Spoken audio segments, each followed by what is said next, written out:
Ok, aujourd'hui on va aborder un sujet assez rapide sur la manière d'aborder un cheval au moment d'aller le licoler et comment se préparer surtout pour ça.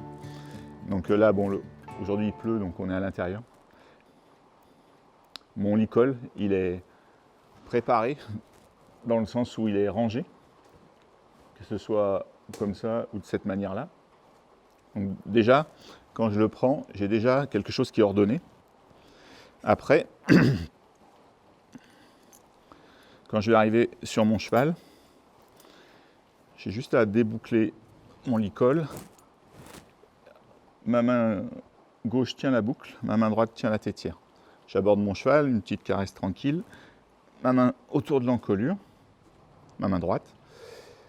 Je récupère ma tétière. Si j'ai besoin, je vais demander au cheval de descendre un peu l'encolure, surtout si je le sens un peu tendu. Alors avec lui, ce n'est pas le cas. Donc de cette manière, je vais faire glisser ma muserolle sur le nez. Ma main gauche se tient légèrement écartée pour ne pas aller vers l'œil. Ma main droite également un peu écartée. Je fais attention de ne pas avoir le bout du nez en dessus de sa tête si jamais le cheval a un mouvement. De ne pas prendre un coup de tête, ça fait toujours très mal. Ma main droite vient tranquillement passer la tétière un peu loin des oreilles. Je dégage un peu les oreilles. Vous voyez là le mouvement de la main qui était un peu près de l'œil. C'est un cheval qui est très calme, mais quand même ça suffit d'avoir un petit mouvement. Et je viens boucler mon licol. Après quoi, je remets ma tétière en position et je vérifie s'il est réglé. C'est-à-dire que la muserolle ne soit pas trop basse sur le nez, qu'elle ne soit pas sur le cartilage, et que mes boucles ne soient pas trop proches des apophyses zygomatiques.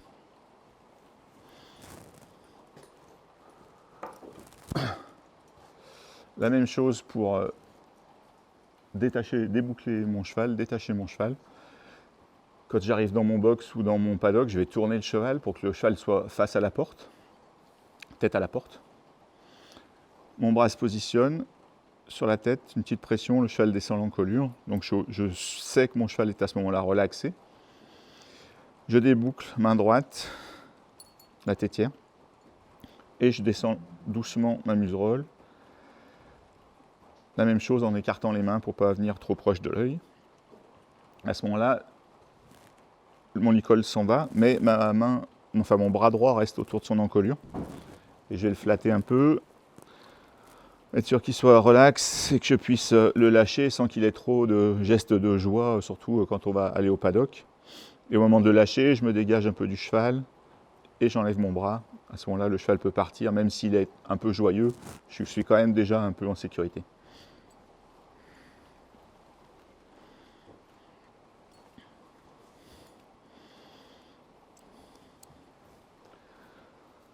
Donc on va voir maintenant, pour brider le cheval, on va avoir les mêmes prérogatives. On veut un cheval qui descend l'encolure avec une pression, on peut vérifier qu'il est relax et on n'a pas à lever la tête pour aller le brider.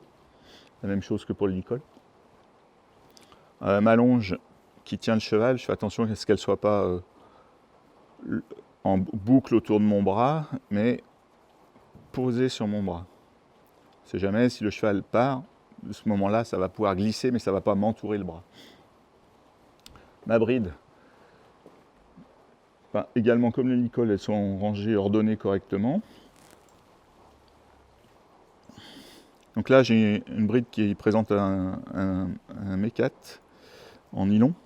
Donc il y a des rênes fermées et une lead drop. Donc quand je suis dans cette configuration, ma lead drop, elle va aller sur mon bras gauche avec mes longes.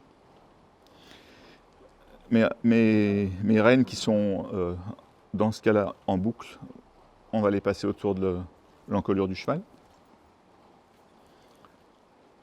Je vais enlever mon licol de la tête, même manière, le bras autour de l'encolure, le bras droit autour de l'encolure.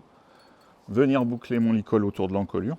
À ce moment-là, le cheval est toujours détaché, il n'est plus attaché, je l'ai juste en main. Avant de mettre la bride sur le cheval, ici on a toujours des poulains, on a des jeunes chevaux, ça bouge beaucoup, donc, ça change souvent. Donc je vais vérifier si la longueur elle correspond à peu près pour ne pas avoir à trop lui contraindre les oreilles si la bride est trop courte. Je positionne mon mors vers sa commissure de lèvres et je vérifie que la tétière arrive à peu près à hauteur de sa nuque. Donc là c'est correct. Ma main vient entre les oreilles, lui il baisse un petit peu trop la tête. Et je tiens ma bride au niveau de la tétière. Du coup, j'ai toute la liberté avec ma main gauche de pouvoir bien lui présenter le mors entre ses lèvres. Et je vais attendre qu'il le prenne. Je ne vais pas introduire mon doigt dans la commissure des lèvres. Là, voilà, j'ai bougé mon mors pour provoquer un peu l'ouverture de sa bouche. Il le prend tranquillement. Je peux remonter, passer mon oreille droite et passer mon oreille gauche. Même chose que pour le licol, j'ai pas le nez juste en dessus de sa tête. Donc là, je m'étais un petit peu trompé dans le réglage. Je suis un peu court, ça lui tire un petit peu dessus. Ça aurait été plus confortable pour lui si ça avait été plus long. Je viens boucler ma sous-gorge. Après quoi, je peux enlever mon licol. Et ma lead rope est toujours sur mon bras gauche, donc j'ai pas perdu le contact avec mon cheval. Et éventuellement, j'ai la boucle des rênes qui est autour de l'encolure avec lequel je peux avoir un peu de contrôle. Maintenant, on va débrider ce cheval. Donc avec ma boucle de rêne, soit je l'avance vers la tétière, soit je la laisse là. Mais si je la laisse là, il faut que je fasse attention à comment je vais boucler mon licol, que ce ne soit pas inclus dans les rênes. Si je l'avance, là, j'ai pas de problème d'inclusion. Je vais boucler, il n'y aura pas de souci. S'il est là, je peux me tromper des fois et inclure mes rênes dans le licol, ce qui va poser un petit problème au moment d'enlever le licol, mais ce n'est pas très grave. Donc, je vais prendre l'option d'avancer mes rênes sur la tétière, mon licol autour de l'encolure, je déboucle ma sous-gorge, la main entre les oreilles, j'attrape ma tétière exactement comme pour brider, vraiment sur le haut de la tétière, et je vais pouvoir descendre mon mors tout doucement dans sa bouche pour ne pas lui frapper les incisives avec l'embouchure. Le cheval a vraiment pris son temps pour enlever le mors. Je déboucle mon licol, le bras autour de l'encolure, la même chose. Il est un peu intéressé par le chien. Je le ramène et je mets ma muserolle, je viens boucler. Je relève un petit peu sa tête et je regarde si c'est réglé correctement. Je vous remercie de votre attention.